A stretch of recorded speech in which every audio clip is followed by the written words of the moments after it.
hips here, staying low, staying tight to him, okay? What I'm going to look to do is I'm going to look to take this hand, I'm going to look to reach across to his far side collar. So if he was to lift it up, you can see that I'm grabbing this far side collar, not the same side, far side. Now from here, all I'm going to do is I'm going to look to take this fixed hand leg and drop it to the outside of this leg. And as I do this, switch my hips. And the momentum that I generate with this collar is going to end up putting him right into my lap. Okay? Now once we land here, immediately I'm looking for hooks. And then once I get my hooks, I want to start bugging his neck. Okay? Once I start bugging his neck, I'm going to put my foot onto his hip. I'm going to transition my leg across his body. And I'm going to start moving in this direction. More likely, he's going to start bringing his hands up to defend his neck, or I'm going to start choking him. And as he does, I'm going to pummel my hand to the inside and get control of his wrists. Now from here, what I'm going to look to do is I'm going to let him try to choke here. And if I don't get the choke, that's perfectly okay, because as he pops his head out, he kind of feeds my hand to the Kimura grip.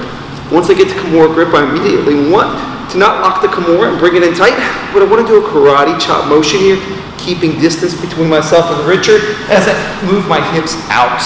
From this position, it becomes very difficult for Richard to turn into me. All right, turn, good. Not very difficult, right? Versus if I was pulling everything in tight, very easy.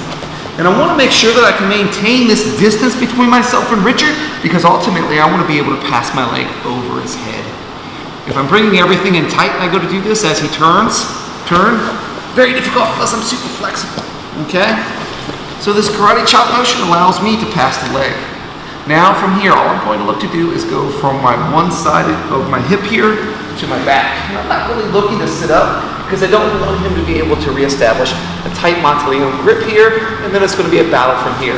It's going to kind of hang here, all right? Hanging here, all I'm going to look to do is take my leg closest to Richard's leg, pass it over his wrist, and then cross with the other one. Now from here, as I sit up, very hard for him to get to Monteleone. I'm going to shoot this hand up to my bicep. Wait, hold on, if you can hold on. Up to my bicep, and now I have a good Monteleone grip on the arm. And from here, just wrenching down with my legs, I'm going to pop my hips, pull the arm, pinky to chest, and finish. All right?